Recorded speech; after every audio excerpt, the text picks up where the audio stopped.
দেখ, একটা টমেটো দিয়ে আমি নতুন ধরনের রেসিপি তৈরি করেছি। তা অনেকেই তো টমেটো চপ, টমেটো পকোড়া খেয়েছো। তো এরকম একটা সুন্দর রেসিপি আমি কি করে বানালাম তা তোমাদের সাথে শেয়ার করছি। তবে এটাকে তো তোমরা ভান্ডারও বলতে পারো, কারণ অনেকটা ভান্ডারের মতনও দেখতে হয়েছে। এই ভিডিওটা যদি বিনা স্কিপে আপনারা যদি প্রথম থেকে শেষ পর্যন্ত দেখেন, তাহলে বুঝতে পারবেন এই টমেটোর এই ভান্ডারটা যেমন দেখতেও সুন্দর তেমন খেতেও সুন্দর। এটা আমি কিভাবে বানালাম, চলো ভিডিওটা শুরু করা যাক। এবার এই টমেটোগুলো আমি এইখান দিয়ে ফালি দিয়ে নেবো। তা কীভাবে করছি তোমরা দেখো। টমেটোগুলো আমি সব ধুয়ে নিয়েছি, সব পরিষ্কার করে ধুয়ে নিয়েছি। এবার টমেটোগুলো আমি কেটে নেব।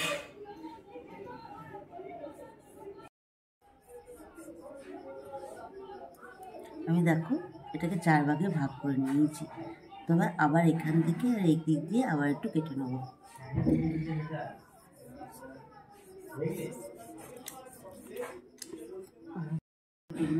আমি কেমন সুন্দর সব কেটে নিয়েছি।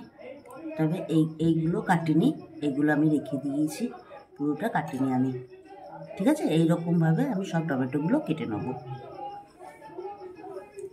এবার আমি একটা পুর তৈরি করে নেবো। তো দেখো, পুরটা তৈরি করার জন্য একটু সেদ্ধ আলু নিয়েছি, একটু বাঁধাকপি নিয়েছি, একটু আদা নিয়েছি, একটু পেঁয়াজ আর একটু গাজর।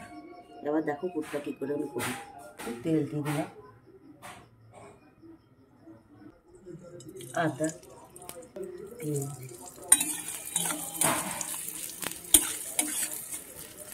এবার গাজর, বাঁধাকপি, এগুলো একটু ভাজা ভাজা হয়ে যাবে। তারপরে আমি সেদ্ধ আলুটা দিয়ে দেবো। এবার হাতে ম্যাশ করে আমি আলুটা দিয়ে দিচ্ছি।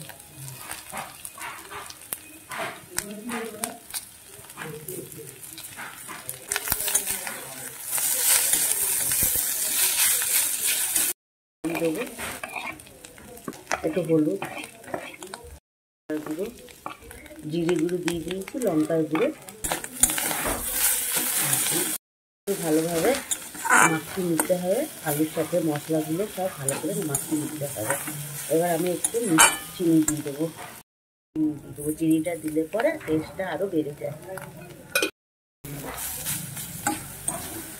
এবার আমার এটা মশলাটা ভাজা হয়ে গেছে, তো আমি নামিয়ে নেবো। ভাজা ভাজা হয়ে গেছে দেখো। এবার এটাকে নামিয়ে নেবো।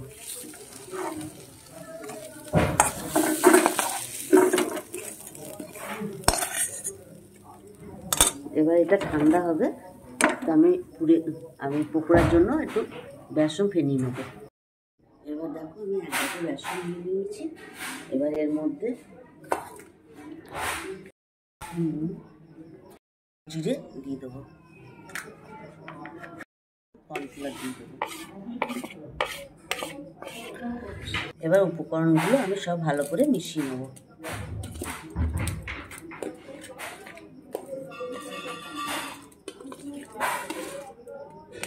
এবার একটু একটু জল দিয়ে আমি এটাকে ব্যাটার তৈরি করবো।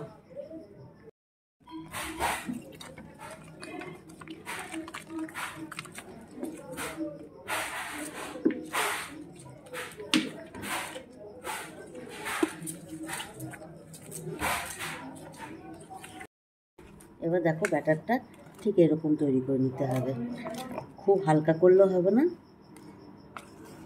ঠিক এইরকম তৈরি করে নিতে হবে। 4টে লঙ্কা নিয়েছি, লাল লঙ্কা, আর এখানে একটা আলু নিয়েছি। তা আলুটা আমি গোল গোল করে কেমন কেটে নেবো দেখো।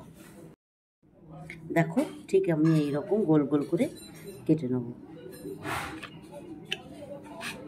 এবার লঙ্কাগুলো আমি ঠিক এইখান থেকে কেটে নেবো, ঠিক এইটুকুনি আমি কেটে বাদ দিয়ে দেবো। তোমরা দেখো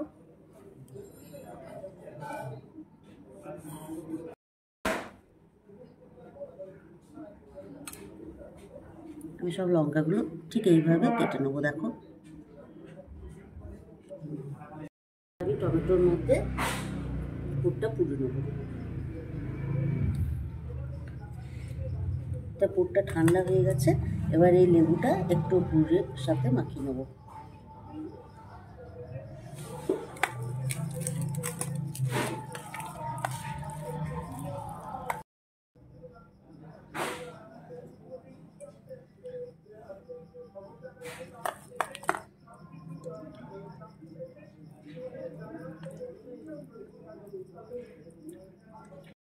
আমার পুরটা ভরা হয়ে গেছে।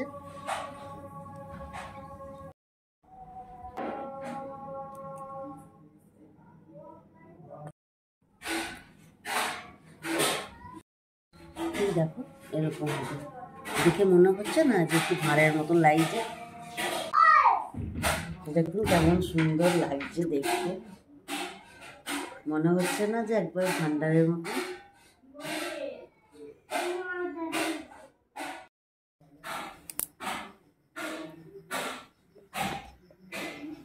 এবারে বেসনটা আমি ঠিক এইভাবে চামচ করে দিয়ে দেবো।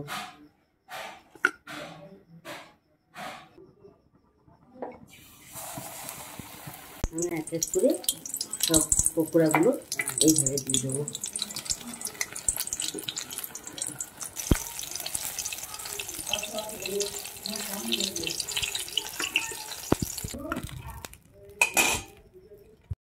দেখো আমার সব এক এক করে এই টমেটো ভান্ডারগুলো ভাজা হয়ে গেছে, দেখতেই পাচ্ছ কত সুন্দর হয়েছে। এটা দেখতে যতটা সুন্দর আর খেতেও ততটা সুন্দর লাগবে।